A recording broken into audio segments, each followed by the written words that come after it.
नमस्कार। यूपी चुनावों का बिगुल बज चुका है और यूपी में 7 चरणों में चुनाव होने हैं और 58 सीटों पे आज चुनाव चल रहा है। और यूपी में इस समय सभी बड़ी बड़ी पार्टियों के साथ में बहुत सारी ऐसी पार्टी भी हैं जो मतलब संघर्ष कर रही हैं और जिनका भी अपने अपने फील्ड में अपने अपने राज्यों में जिनका वजूद है। ऐसी एक पार्टी है असंख्य समाज पार्टी। असंख्य समाज पार्टी दिल्ली में पहले काफ़ी जगह चुनाव लड़ चुकी है और भी राज्यों में पश्चिम बंगाल में चुनाव लड़ चुकी है और उत्तर प्रदेश के विधानसभा में भी इन्होंने अपने उम्मीदवार उतारे हैं। आइए हम पार्टी के बारे में और यूपी चुनाव के बारे में और अन्य राज्यों में जहाँ पर चुनाव हो रहे हैं उनके बारे में चर्चा करेंगे असंख्य समाज पार्टी के राष्ट्रीय अध्यक्ष इंदर सिंह जी से। नमस्कार जी। नमस्कार। सबसे पहले आप अपनी पार्टी के बारे में थोड़ा सा बताएं। देखिए, हमारी असंख्य समाज पार्टी है। हमारे प्रदेश अध्यक्ष जो हैं उत्तर प्रदेश के ब्रजपाल यादव जी हैं और वो वहाँ चुनाव लड़ा रहे हैं। उन्होंने हमें कहा है कि हम 100 सीटों पर चुनाव लड़ाएंगे, लेकिन अब जब वो रिजल्ट आएगा तब देखा जाएगा। लेकिन अभी फ़िलहाल लखीमपुर खीरी से तो एक कैंडिडेट ने नामांकन भर दिया है जिनका नाम महावीर सिंह सांसिया है और वो उनका चुनाव चिन्ह भी गैस सिलेंडर है। और मैं यूपी में दौरे पर गया था, लेकिन वहाँ की इतनी दयनीय हालत है, बहुत दयनीय हालत है। रोडें बिल्कुल ख़राब है, कोई भी रोड सही नहीं है। एक ग्राम सभा के अंदर एक पार्किंग होनी चाहिए, पार्क वगैरह होना चाहिए, वो पार्क भी नहीं है। किसी भी ग्राम सभा में कोई पार्क नहीं है जी। और मैंने गूगल पर जाकर देखा तो मुझे पता चला कि एक विधायक को 5 साल में 7.5 करोड़ रुपया मिलता है क्षेत्र में लगाने के लिए। यदि वो 7.5 करोड़ रुपया विधायक को मिलता है तो वो विधायक कहाँ जाता है? वो 1 रुपया भी नहीं लगाते हैं। रोड पर ऐसी खड़ंजे पड़े हुए। मैंने देखा है अलीगंज से लखीमपुर खीरी तक का जो रोड है, अलीगंज से लखीमपुर खीरी जाने वाला, इतना खंडर पड़ा हुआ है। मैं कहना चाहता हूँ वहाँ की जो विधायिका थी, शर्म आनी चाहिए उनको दोबारा जनता से वोट मांगने के लिए कि वो इतनी रोड गलत है कि वहाँ पर जाते जाते भी आदमी के तस नस हो जाता है, बिल्कुल बेकार हो जाता है। दूसरा, मैंने गोला से अलीगंज वाली रोड देखी, वो भी बिल्कुल ख़राब पड़ी हुई है। और आपका फरदान से जो है, फरदान स्टेशन है, वहाँ से और नकाह पिपरी चौराहे तक की जो रोड है, महा बेकार है। इतना पानी भर जाता है उसमें। मैं कहता हूँ विधायक निधि के जो 7.5 लाख रुपये मिलते हैं, 7.5 करोड़ रुपया जो मिलता है, विधायक कोई लगाते ही नहीं। पूरा उत्तर प्रदेश बेकार है। पूरे उत्तर प्रदेश में बुरी दशा हो रही है रोड की। ना कोई पार्क है, ना कुछ है। और एक विधायक को मैंने गूगल से पता किया, एक विधायक की तनख्वाह कितनी है, तो उन्होंने बोला 25,000, लेकिन सारे भत्ते लगा के 1,65,000 रुपये मिलते हैं उनको जी।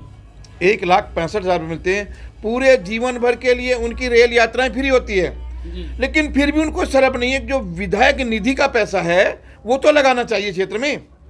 मैं ये श्रीनगर विधानसभा क्षेत्र से हमारे कैंडिडेट महावीर सिंह जी लड़ रहे हैं। मैं श्रीनगर विधानसभा क्षेत्र के जितने भी निवासीगण हैं उनको ये कहना चाहता हूं कि एक बार यदि असंख्य समाज पार्टी का कैंडिडेट जीता है तो हम दिखा देंगे दिल्ली और देहात में कोई अंतर नहीं रहने देंगे।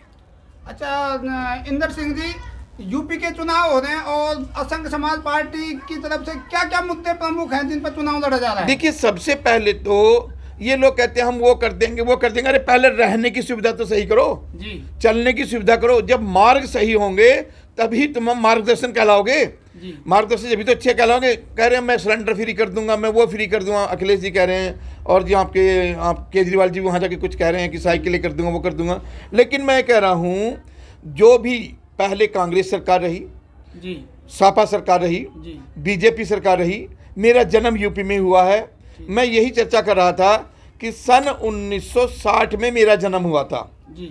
और मैं घर पे जाता रहा, लेकिन आज जब मैं गया सन 1960 से आज तक मैं उस रोड को वैसे ही देख रहा हूँ जैसी खंडर थी।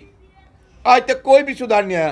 तो मैं कहता हूँ यूपी के सीएम जी से, जो इस समय सीएम हैं और जो सीएम हो चुके हैं, उन्होंने क्या किया है?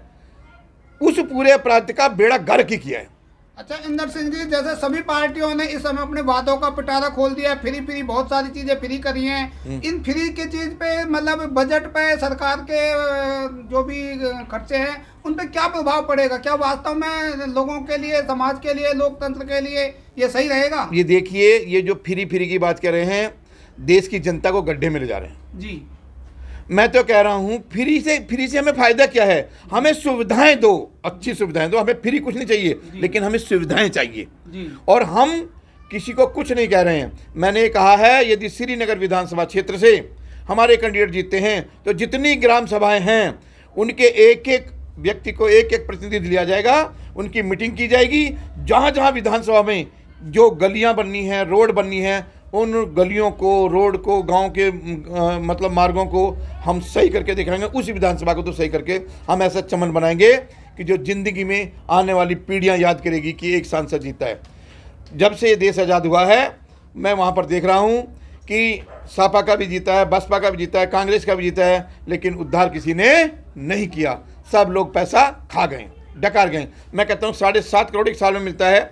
ये इतने सांसद सन 1947 से इतने सांसद या विधायक बने हैं, एक विधायक को मिलता है 7.5 करोड़ 5 साल में, 5 साल का, और उस सांसद का तो और ज़्यादा मिलता है।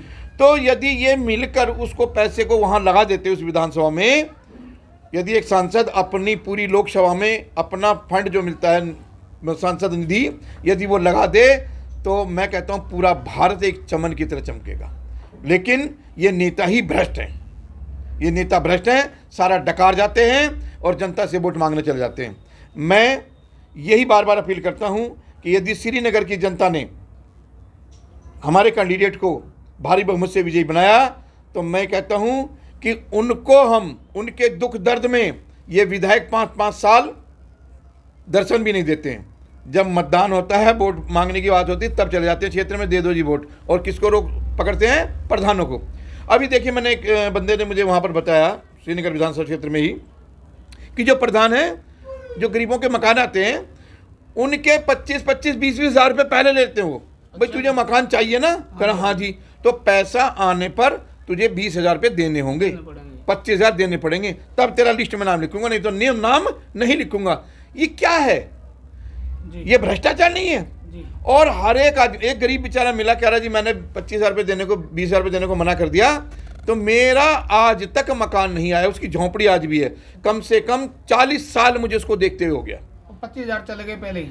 नहीं, 25,000 उसने देने को इनकार कर दिया कि भाई मैं मकान बनवाऊंगा, तुम्हें दूंगा, 20,000 रुपये तुम्हें दूंगा या मकान बनवाऊंगा। मेरा मकान कैसे बन पाएगा? मैं तो गरीब आदमी हूँ, मजदूरी करके भरण पोषण करता हूँ।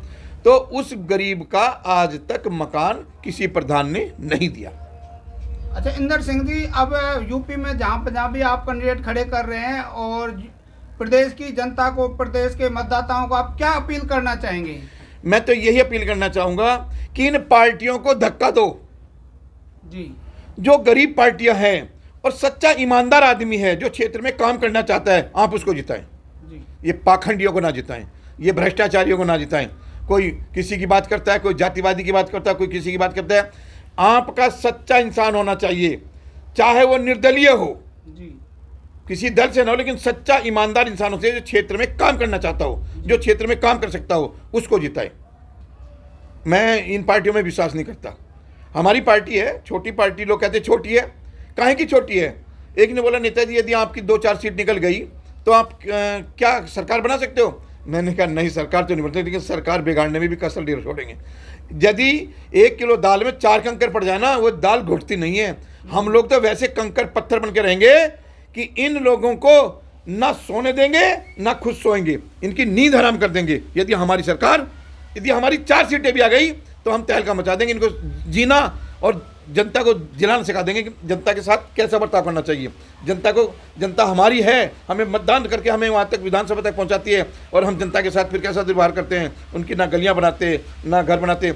आवास आ रहा है प्रधानमंत्री योजना से, मार्ग बन रहा है प्रधानमंत्री मार्ग योजना से, तो ये विधायक की योजना कहाँ चली गई? 7.5 करोड़ कहाँ गया? वो जो उसको 7.5 करोड़ मिलता है, किसी गरीब का मकान बनवाया किसी विधायक ने?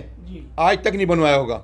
मैं पूछना चाहता हूं पूरे उत्तर प्रदेश के विधायकों से, यदि जिसमें दम हो मुझे जवाब दें कि मैंने 10 गरीबों के मकान बनवाए अपने फंड से, तो मैं मानूंगा कि हाँ वास्तव में सच्चा ईमानदार देशभक्त और जनता के हितकारी है, नहीं तो गद्दार है सब। इसी के साथ मैं अपने विचार समाप्त करता हूं।